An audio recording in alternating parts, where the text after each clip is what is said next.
In this Circuits of the Past video, we'll show you the layout and the proposed extensions of the Zandvoort circuit in the Netherlands that were proposed during the 1990s. But first, a bit of history of Zandvoort. The permanent circuit of Zandvoort opened in 1948, after there were already races on the street circuit in the Dutch seaside resort of Zandvoort going back to 1939. This convinced the mayor that there should be a permanent circuit to be built. Unfortunately, the Second World War intervened, Tusk, and construction of the circuit had to be postponed. However, construction actually did start during the war. The mayor told the German occupiers that he wanted to build a parade road. The Germans cooperated, not knowing that the mayor had very different plans. Then, in August of 1948, the permanent circuit of Zandvoort was available to be opened.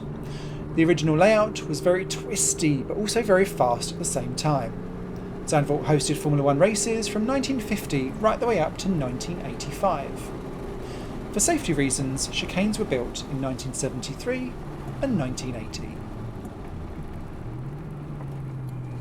In 1989, the municipality of Zandvoort, owners of the site, sold part of the site to a project developer who wanted to build a bungalow park there. This meant that the circuit essentially couldn't be driven around anymore. With the little money that was left available, a new section was built so that the circuit could then just be suitable for national races only.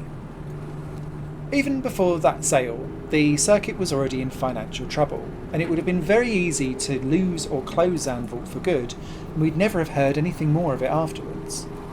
Thanks to the passionate efforts of the then circuit director, the late Hans Ernst, the circuit was able to survive. As a moving tribute, a corner on Zandvoort was later named after him.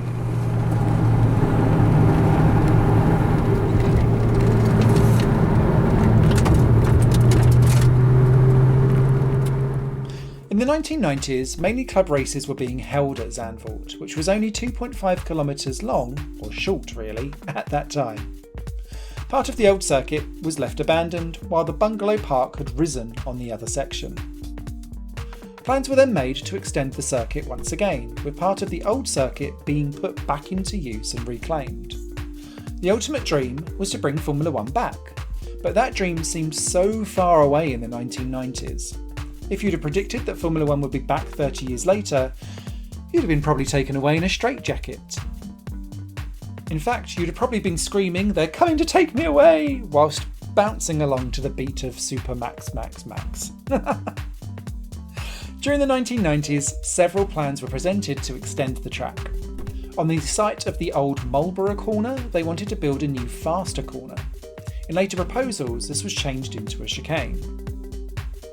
The most ambitious plan was to include a new start and finish straight and pits complex on a totally different location. This relocation of the pits would effectively solve the lack of space problem that the circuit had with its current paddock. In addition, this variant allowed for totally different track layouts, and many of them. However, this design didn't take into account the fens in the courtyard. After almost 10 years of legal wranglings, the green light was finally given to get this extension off the ground. However, the plan was changed so that a shorter part of the old circuit was used. There was no question of a new start and finish straight at all.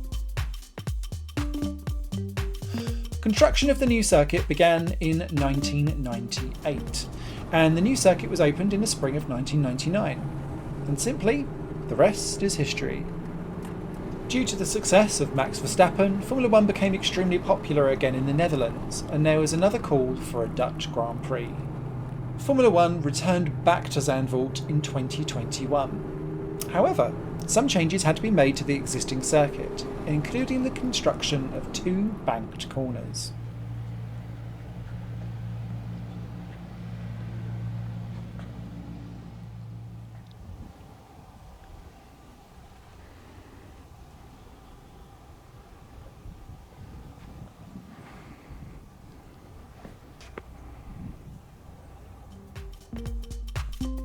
So, that's the story of the difficult 1990s of the Circuit Zandvoort, almost a midlife crisis. Don't forget to take a look at the video of the original layout of Zandvoort if you're interested. That's available on this channel, and you can visit the website www.circuitsofthepast.com where you can read the entire history of the circuit in an article. You can also download the free ebook around 7 abandoned racetracks that you can visit legally too. Subscribe to this YouTube channel and don't forget to click on the notification bell so that you don't miss out on our next video from a circuit probably bygone from the past. And sometimes we dive into the present too. Thanks for watching. Look forward to seeing you in our next video.